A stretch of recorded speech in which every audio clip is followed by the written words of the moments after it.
Madame la ministre, madame la secrétaire générale, madame la directrice, mesdames, messieurs, avant tout, permettez-moi de vous remercier, madame Gégouzeau, madame la directrice de l'Agence française anticorruption, de me donner l'occasion d'ouvrir ce colloque à vos côtés, au nom de la Défenseure des droits.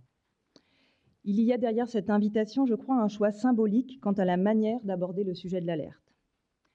Signaler, traiter, protéger, tels ont été les mots choisis par le Conseil d'État en 2016 comme titre de son étude qui devait préfigurer ce que serait quelques mois plus tard le premier cadre général de protection des lanceurs d'alerte, la loi Sapin II.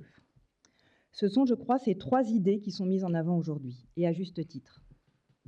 Les thèmes abordés dans ce colloque font directement écho aux deux premiers termes, signaler et traiter les faits de corruption par la voie de l'alerte interne ou la voie de l'alerte externe.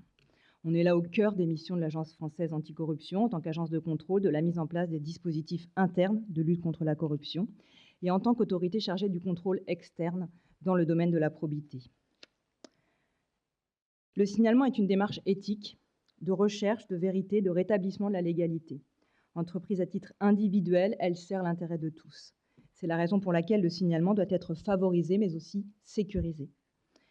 Mais cela suppose également, vous l'avez dit Madame la Ministre, de se donner les moyens de traiter les alertes, d'opérer le contrôle, interne ou externe, et d'en tirer les conclusions sur les pratiques. Et j'avoue me satisfaire parfois de lire dans certaines CJIP rendues publiques que les faits sanctionnés ont été portés à la connaissance du parquet par le lanceur d'alerte. Il sera également question aujourd'hui de protection.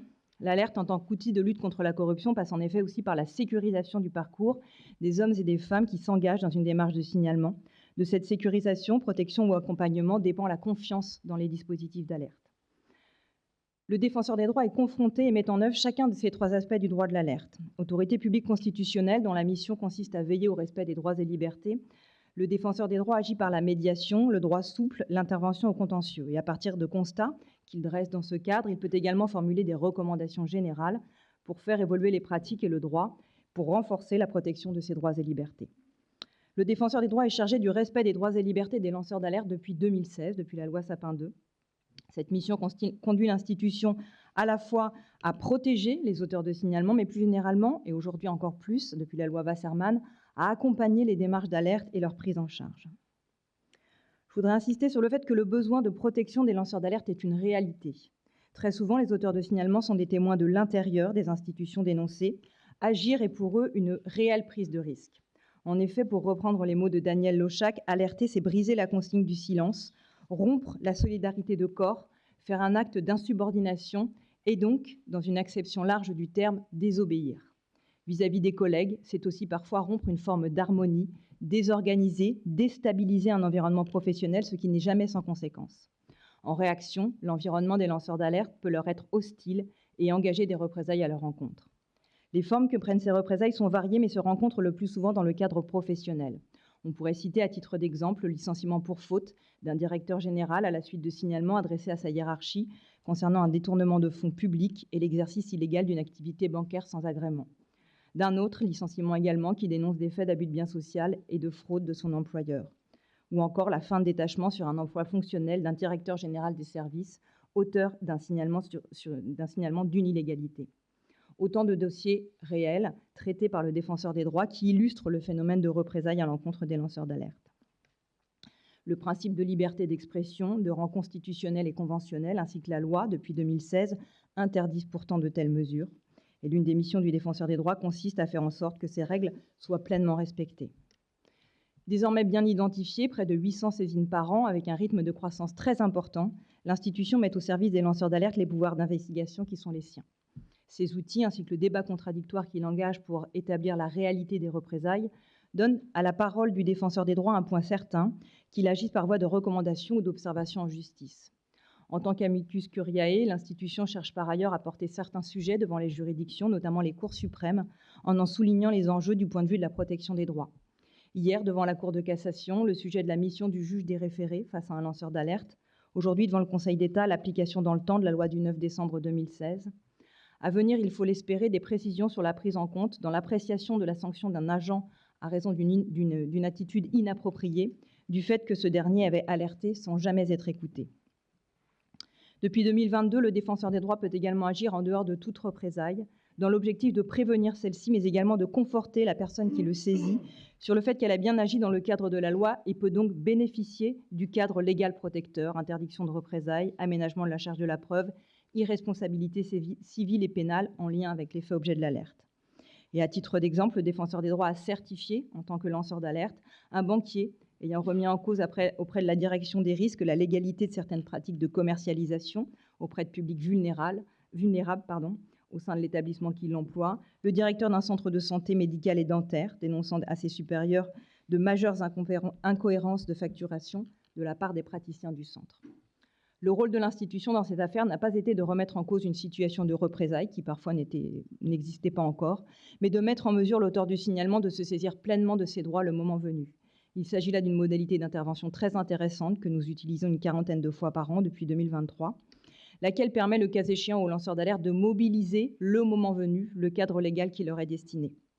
La certification permet d'agir vite en étayant le cas échéant, une saisine du juge des référés prud'homales et au regard de l'enjeu de ces procédures d'urgence en référé qui permettent en pratique une réintégration à court terme qui est la plus efficace, l'avantage que représente le bénéfice d'une certification n'est pas négligeable. La mission d'accompagnement du défenseur des droits le conduit également à intervenir en amont de l'alerte pour favoriser les actions de signaler et traiter, pour reprendre les termes du Conseil d'État. L'alerte, rappelle le titre du colloque d'aujourd'hui, est un outil, mais cet outil n'est utile que si l'on est à même de savoir et de pouvoir s'en servir dans les meilleures conditions. C'est l'un des objectifs poursuivis par le défenseur des droits qui endosse en quelque sorte une mission institutionnelle de facilitateur d'alerte. D'abord, je crois que c'est essentiel face à un dispositif somme toute assez récent, il est encore méconnu. Il est nécessaire d'informer, de vulgariser, de diffuser l'information sur le cadre légal. Pour preuve du besoin existant, le guide du lanceur d'alerte du défenseur des droits est le document de loin le plus téléchargé de l'institution, tout domaine confondu, alors même que le défenseur des droits n'est pas spécifiquement identifié sur les sujets de lanceur d'alerte. Le défenseur des droits contribue aussi, et je crois que c'est essentiel, à détruire les stéréotypes autour de la notion de lanceur d'alerte, voire à valoriser la démarche de signalement ou à tout le moins à écarter certaines idées reçues. À titre d'exemple, l'institution a rappelé récemment qu'aucune des règles spécifiques à la fonction publique, notamment pas le devoir de réserve, ne s'opposait à ce qu'un agent public soit bien lanceur d'alerte et puisse être protégé à ce titre. L'institution joue par ailleurs un rôle très concret d'orientation des alertes. La loi permet, vous le savez, aux lanceurs d'alerte de s'adresser librement désormais et en première intention à une autorité dite externe, dont l'Agence française anticorruption. Mais le nombre de ces autorités, 41, et plus généralement la méconnaissance du paysage administratif français justifie qu'une aide soit apportée aux auteurs de signalement dans le choix de l'autorité externe. C'est ainsi que le défenseur des droits est saisi chaque année de dizaines d'alertes brutes, si l'on peut dire, qui sont déposées entre les mains de l'institution dans l'objectif de déterminer vers quelle autorité elles doivent transiter. Souvent, ces demandes génèrent un premier contact avec le lanceur d'alerte pour préciser ses souhaits, comprendre son objectif, ainsi que pour sécuriser au mieux la démarche de signalement à venir. Il n'est pas rare que soient évoquées dans ces échanges les éventuelles conséquences judiciaires d'une alerte, la préservation de la confidentialité, voire une demande d'anonymat. Pour répondre efficacement, l'institution se tourne régulièrement vers les autorités potentiellement compétentes, les 41 autorités désignées par les textes pour traiter les alertes externes, mais aussi celles qui ne l'ont pas été et auraient dû l'être, ou encore vers l'autorité judiciaire. Du côté des autorités externes désignées par les pouvoirs publics, la mission du défenseur des droits a pris une dimension particulière. Coordonnatrice d'un réseau informel créé entre ces autorités, avec l'AFA notamment, l'institution se trouve de fait au cœur du dispositif de l'alerte externe. Le défenseur des droits a ainsi observé, parfois accompagné, l'adoption de 41 procédures administratives ad hoc destinées au traitement des alertes au sein de chaque institution, en appréciant à la fois l'intérêt et les limites de ce qui était prévu par les textes. L'institution est le témoin de l'engagement sans faille des institutions désignées pour recevoir et traiter les alertes. Les signalements leur parviennent en nombre, vous l'avez souligné, Madame la Ministre, à propos de l'AFA, de façon croissante, ce qui témoigne, je pense, d'un attrait pour les dispositifs d'alerte supervisés par les pouvoirs publics. Tous les signalements, ça a été souligné également, ne sont cependant pas pertinents et certaines autorités externes sont inutilement sollicitées. Le défenseur des droits travaille à l'amélioration du mécanisme avec les autorités et à la fluidité des circuits. À travers des échanges réguliers avec les autorités externes chargées du recueil des signalements, le défenseur des droits élabore avec elles une doctrine pour un traitement optimal des demandes par des autorités qui n'ont pas vu leurs moyens évoluer pour absorber cette nouvelle mission. Enfin, je crois utile pour terminer de dire un mot sur les enjeux de l'alerte interne. Il s'agit d'un sujet sur lequel l'institution s'est récemment penchée à travers la pratique de l'enquête interne. Dans un cadre normatif imprécis, l'expérience du défenseur des droits à travers les dossiers qu'il traite l'ont conduit à dresser des constats sur les difficultés liées aux enquêtes internes menées par les employeurs. Ces difficultés et la forte disparité des pratiques apparaissent délétères, non seulement pour la prise en charge des situations dénoncées, mais aussi en amont pour la confiance dans les dispositifs de signalement. Et une décision cadre du 5 février 2025 comportant diverses recommandations sur l'enquête interne destinée aux employeurs publics et privés tente d'y remédier. Quant aux équipes du défenseur des droits, spécifiquement dédiées à l'accompagnement des lanceurs d'alerte, elles sont aussi confrontées aux alertes internes qui sont souvent à l'origine des démarches d'alerte et donc que l'on voit dans les dossiers. Et dans ce cadre, mais aussi à travers les rencontres régulières de l'institution et des employeurs ou de leurs avocats, les conditions dans lesquelles les alertes internes sont traitées peuvent être analysées, et elles le sont.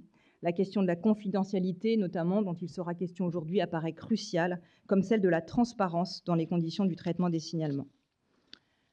Vous l'aurez compris, c'est avec un intérêt tout particulier que le défenseur des droits participe à l'important colloque de ce jour organisé par l'Agence française anticorruption.